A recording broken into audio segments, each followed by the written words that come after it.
네, 발표 시작하도록 하겠습니다. 안녕하십니까. 저는 이번 랩 세미나 발표를 맡게 된 김근우라고 합니다. 이번에 소개해드릴 논문은 Panoptic Neural Fields, a Semantic Object Aware Neural Scene Representation 이라는 논문으로 CVPR 2022년에 게재된 논문입니다. 제가 이 논문을 선정하게 된 계기는 이제 저번 주 최윤영 연구원이 발표를 했던 파노틱 너프가 이제 3D to 2D 레이블 트랜스퍼로 3차원 그런 어노테이션을 가지고 2D 파노프틱 세그멘테이션을 진행하는 논문이었습니다. 그런데 저는 이제 거기서 3D 어노테이션을 미리 준비하는 것이 조금 많이 힘들지 않을까 생각해서 이런 3D 어노테이션 같은 그런 라벨링이 따로 없이도 이런 파노틱 세그멘테이션 할 수 있는 방법을 찾다가 이 논문을 찾게 되었습니다. 그러면 진행해 보도록 하겠습니다. 네, 목차는 다음과 같습니다. 이제 전체적으로 논문의 전개 방식을 따라가도록 하겠습니다. 먼저 소개입니다. 이제 이미지 안에 담긴 그런 내용을 이해하는 것은 컴퓨터 비전에서 굉장히 중요한 일입니다. 하지만 이제 기존의 이미지 표현 방법 같은 경우에는 제한적인 응용 방식으로만 사용이 되었습니다. 이제 이게 무슨 의미냐면 예를 들어 3D 오브젝트 디텍터 같은 경우에는 그냥 바운딩 박스만 찾을 수 있을 뿐이지 세그멘테이션 같은 다른 일을 할 수는 없다는 뜻입니다. 그런데 이제 이런 이미지를 보고 3차원적인 그런 전체적인 그런 정보들을 이해하는 것은 특히나 이제 이런 오토노머스 드라이빙 같은 여러 분야에서 굉장히 중요하기 때문에 의미가 있는 일이라고 합니다. 그래서 저자는 이제 이미지를 이용해서 3D Scene Understanding을 하는데 너프의 Neural Representation을 사용합니다. 기존의 너프가 View Synthesis를 하기 위해서 주로 사용되는 것에 반해서 여기서는 이제 3차원적인 그런 정보들을 대부분 표현하기 위해서 그런 표현 방법으로 선택되었습니다. 그래서 이를 위해서 저자는 여러 가지 목표를 세우는데요. 예를 들어 이미지에 담긴 그런 지오메트리가 지오메트리를 3D 리컨스트럭션 한다거나 아니면 이제 그런 다이나믹한 오브젝트랑 백그라운드 배경 등을 이제 분리를 시키거나 아니면 3차원 점에서의 카테고리 라벨이나 인스턴스 라벨 등을 이제 출력하는 것을 목표로 다 삼았습니다. 그래서 저자는 이제 파노틱 뉴럴 필드를 제안합니다. 파노틱 뉴럴 필드는 이제 어느 주어진 시간, 원하는 장소에서 컬러, 덴시티, 인스턴스 라벨이랑 카테고리 라벨을 출력하는 그런 모델입니다. 각각의 그런 다이나믹 오브젝트들은 별개의 MLP로 표현이 되며 각각 3D 라벨링이 된 3D 바운딩 박스를 가지고 있습니다. 그리고 여기서 이제 이 MLP는 가로 너프의 표현법이라고 보시면 될 것 같습니다. 이미지를 보시면 좀 더 명확하게 이해할 수 있을 텐데요. 인풋 이미지로는 이제 이렇게 RGB 이미지 여러 장이 주어지면 PNF를 통해서 컬러 맵이나 뎁스 맵, 그리고 인스턴스 세그멘테이션, 세멘틱 세그멘테이션까지 다양한 종류의 그런 아웃풋을 생성해내는 것을 목표로 하는 것입니다. 전체적인 오버뷰는 다음과 같습니다. 이제 아까 말씀드린 대로 인풋 이미지를 통해서 여러 가지 아웃풋을 내기 위함이고 이를 위해서 이제 표현 방법으로는 너프의 그런 MLP 구조를 사용하고 있습니다. 그런데 MLP 같은 경우에는 보통 너프 같은 경우에는 NDC라고 해서 마이너스 1부터 1까지 노멀라이즈 된 그런 디센트럴라이즈 코디네이트를 사용해서 표현을 하는데요. 여기서는 그런 표현을 3차원상에 있는 물체를 어떻게 표현할까요? 그래서 여기서는 저자는 3D 바운딩 박스를 기준으로 삼아서 그 안에서 너프의 물체를 표현한다고 합니다. 그런데 제가 앞에서 이제 인풋 이미지만 가지고 이 모델이 동작한다고 했는데 3D 바운딩 박스를 참고해서 너프를 물체를 표현한다고 하는데요. 이를 어떻게 구할까요? 바로 이제 여기서 저자는 오프 더 쉘프 알고리즘, 즉 다른 사람들이 이미 구현해놓고 공개해놓은 그런 알고리즘을 사용했다고 말하고 있습니다. 그래서 아까 말씀드린 3D 바운딩 박스 뿐만 아니라 카메라 포즈나 트래킹이나 그런 다른 정보들도 이런 다른 사람들이 개발한 그런 모델들을 이용해서 먼저 1차적으로 정보를 구한 다음에 이를 이용해서 모델을 학습시키는 그런 구조를 가지고 있습니다. 그래서 두 번째 related works에는 여기 저자가 사용한 그런 off the shelf 알고리즘에 대해서 간략하게 설명을 해드리겠습니다. 네, 가장 먼저 이제 아까 3D 바운딩 박스를 말씀드렸으니까 이 3D 바운딩 박스를 찾기 위한 방법을 말씀드리겠습니다. 이제 여기서는 is pseudo either needed for monocular 3D object detection 이라는 논문에 DD3D라는 모델을 가지고 와서 3D 오브젝트 바운딩 박스를 찾았습니다. DD3D 같은 경우에는 이제 기존에는 뎁스맵을 만든 다음에 바운딩 박스를 찾았다면 이제 여기서는 뎁스맵 만들지 않고 바로 3D 바운딩 박스랑 뎁스맵을 만드는 그런 모델입니다. 그 다음에 두 번째로 카메라 포즈인데요. 카메라 포즈 같은 경우에는 ORB 슬램을 사용하였습니다. ORB 슬램 같은 경우에는 이제 카메라 파라미터를 예측하기 위해서 솔브 PMP 방식을 사용하는데요. 여기서도 이를 이용해서 카메라 포즈를 예측을 하였습니다. 그리고 그 다음에 오브젝트 트래킹 데이터를 이제 트랜스포메이션 매트릭스 형태로 이제 추출하기 위해서 3D 멀티 오브젝트 트래킹 in point clouds based on prediction confidence guided data association 이라는 논문을 참고하여 이제 트래킹 데이터를 구하였습니다.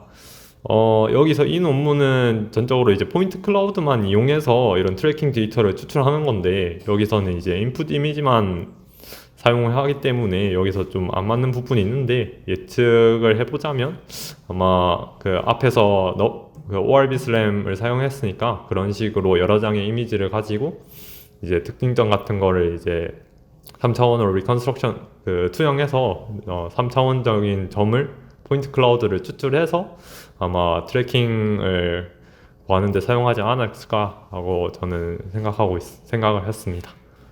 그 다음에 파놉틱 딥랩이라는 모델도 사용하였습니다. 이는 이제 시멘틱 세그멘테이션 값을 예측하기 위해서 사용을 하였는데요. 이 파놉틱 딥랩 또한 2D 이미지들이 주어지면 이제 바로 파놉틱 세그멘테이션을 출력하는 그런 모델입니다. 이를 이용해서 이제 로스를 구하는데 그라운드 트루스로 사용이 된 듯합니다. 마지막으로 너프++입니다. 너프++가 이제 스터프, 배경과 things, 다이나믹 오브젝트를 이제 분리해서 MLP로 각각 학습을 시켰는데요. 이런 구조를 이제 영감을 얻어서 저자들도 이제 스터프랑 things를 이제 별개의 MLP로 학습을 시켜서 표현을 하고 있습니다.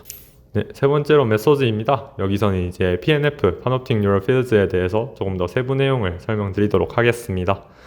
먼저 이제 앞에서 여러 번 설명드릴 것과 같이 여기서는 이제 물체들을 표현하는데 각각 독립된 그런 MLP 여러 개를 사용해서 여러 개의 물체들을 표현을 합니다.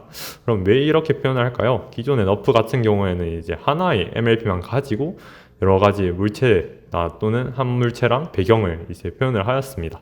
하지만 이제 이런 식으로 각각 물체들을 MLP로 표현하게 된다면 더 작은 MLP를 사용하게 될 것이고, 이는 이제 더 빠른 인퍼런스 스피드를 가질 수 있게 되는 것입니다. 또한 이제 이렇게 MLP가 좀 더 간소화될 경우에는 이 좀 의미 없는 그런 가중치가 있는 부분이 없어지게 돼서 더 풀 캐패시티를 사용할 수 있게 된다고 합니다. 그리고 무엇보다 이런 구조들이 다 간단하고 더 너프의 그런 모델 아키텍처를 수정할 필요가 없어가지고 사용하기가 더 좋았다라고 말하고 있습니다. 네, 그 다음에 Scene Representation입니다. 이제 여기서는 이제 things, 다이나믹 오브젝트를 어떻게 표현하는지에 대해서 나타내고 있는데요. 전적으로는 이제 너프와 마찬가지로 포지션과 다이렉션 그리고 시간 t에 대해서 인풋이 주어지면 컬러, 덴시티 그리고 레벨 두 개가 이제 출력되는 그런 구조입니다. 이를 위해서 이제 바운딩 박스 트랙이랑 시멘틱 클래스가 필요한데, 이는 앞에서 말씀드린 오브젝트 트랙 디텍터랑 트래커를 사용해서 이렇게 구합니다. 이제 이렇게 해서 MLP 값을 이제 출력하게 되고, 이런 MLP 파라미터 값이랑 앞에서 구한 이제 바운딩 박스 트랙 값은 나중에 같이 최적화를 진행하게 됩니다. 다음은 배경입니다. 배경 같은 경우에는 이제 마찬가지로 X랑 DT가 주어지면 컬러랑 덴시티 그리고 시네틱 라벨을 출력을 하게 됩니다. 여기서 근데 앞에 것과 달리 여기서는 바로 MLP를 통과하면 바로 시멘틱 로짓이 이제 출력되게 되는데요. 이를 위해서는 이제 어디셔널 헤드를 부착하였다고 합니다. 이제 이렇게 배경이랑 오브젝트에 대해서 각각 표현을 마쳤으니까 이를 두 개를 통합하는 과정이 필요한데요. 이를 이제 저자는 Panoptic Radiance Fields라고 명명하였습니다. 그래서 이제 식 1을 보시면 알 수 있는데요. 여기서 이제 LS가 그 3차원상의 한 점 X가 바운딩 박스 안에 있냐 없냐를 뜻하는 것입니다. 그래서 3차원 바운딩 박스 안에 있으면 0이고 3차원 바운딩 박스 안에 없으면 1입니다.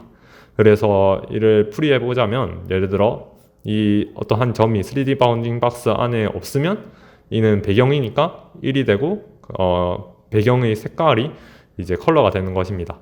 그런데 만약에 3차원 바운딩 박스 안에 있는 점이라면 이제 이 값 ls 값이 0이 되면서 이 텀이 날아가게 되고, 그렇게 되면 이제 그 다이나믹 오브젝트 개수인 k개만큼 이제 서메이션한 그런 물체들의 색깔이 이제 통합된 그런 최종 색깔로 이제 표현이 되는 것입니다. 두 번째로는 모델 로지스 앤 트레이닝입니다. 이제 로스 펑션, 식 3번에 이렇게 나와 있는데요. 크게는 RGB 로스랑 시멘틱 로스 이렇게 두 가지 부분으로 나누어져 있습니다. RGB 로스 같은 경우에는 이제 민 스퀘어 에러를 사용을 하고, 시멘틱 로스 같은 경우에는 소프트맥스 크로스 엔트로피를 사용을 한다고 합니다. 그래서 이제 이런 RGB 로스랑 시멘틱 로스를 이제 합해서 최소가 되도록 이제 네트워크의 모든 파라미터 세타랑 오브젝트 트랙 T를 같이 최적화를 진행하게 됩니다. 세 번째로는 이제 이니셜라이제이션입니다. 이제 기존의 너프가 이런 학습 속도가 굉장히 느리다는 단점이 있었는데요. 이를 조금이나마 해결하기 위해서 여기서는 프라이어 사전 지식 등을 좀 넣어준 채로 이니셜라이제이션 하기 위해서 노력을 하였습니다. 그래서 저자는 두 가지 방법을 소개하였는데요. 하나는 바이어스드 이니셜라이제이션, 그리고 다른 하나는 카테고리 스페시픽 런드 이니셜라이제이션입니다. 이제 먼저 바이어스드 이니셜라이제이션 같은 경우에는 이제 바이어스 텀에다가 -5 그리고 0.1 이런 식으로 이제 값을 넣어가지고 초기화를 하는 방법인데요. 이렇게 할 경우에는 이제 여기 그림 4번을 보시면 알 수 있듯이 랜덤 이니셜라이제이션 하는 것보다 이런 식으로 바이어스 이니셜라이제이션을 할 경우에는 조금 더 빠르게 학습이 되는 것을 확인할 수 있었습니다. 그리고 카테고리 스페시픽 런드 이니셜라이제이션은 이제 메타러닝을 사용하는데요. 이는 이제 트랜스퍼 러닝과 비슷한 방식으로 이제 표현하고자 하는 자동차가 아니라 그냥 다른 자동차 어떤 한 종류를 먼저 학습을 시킨 다음에 이 네트워크를 가져와서 학습을 시킬 경우에는 더 빠르게 학습이 된다는 뜻입니다. 그래서 이 메타러닝을 여기서 참고를 한 논문의 그림을 가져와 봤는데요.